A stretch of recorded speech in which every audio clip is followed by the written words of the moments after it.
একাত্তরের মুক্তিযুদ্ধই রাষ্ট্রের মূল ভিত্তি, এ নিয়ে কোনো ছাড় নয় বলে মন্তব্য করেছেন বিএনপি মহাসচিব মির্জা ফখরুল ইসলাম আলমগীর। সংস্কারের দোহাই দিয়ে নির্বাচনে দেরি না করার আহ্বান জানান তিনি। এ সময় অন্য রাজনীতিকরা মন্তব্য করেন, জুলাই গণঅভ্যুত্থান কারো একার ফসল নয়। জাতীয় প্রেসক্লাবে গণতন্ত্র মঞ্চের সভায় এসব কথা বলেন নেতারা।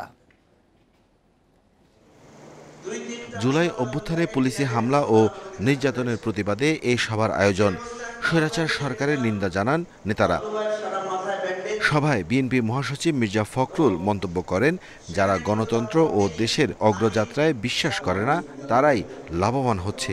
তিনি শঙ্কা করেন, নির্বাচন যত দেরি হবে গণঅভ্যুত্থানের বিরোধী শক্তিগুলো তত সক্রিয় হবে। 1971 হচ্ছে আমাদের কিন্তু মূল কথা, স্বাধীনতা যুদ্ধ আমাদের মূল কথা, ওইখানে আমাদের কোনো কম্প্রোমাইজ নাই।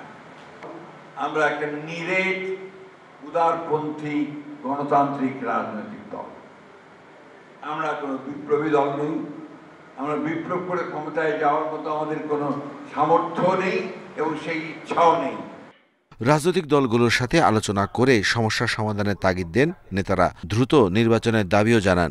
নানান লক্ষণ আমরা দেখছি, মিটফোর্ডে যেভাবে একটা হত্যা করা হয়েছে এবং যেভাবে তার ভিডিও ফুটেজ ন্যারেটিভ হাজির হয়েছে, পরিষ্কারভাবে ষড়যন্ত্র চলছে।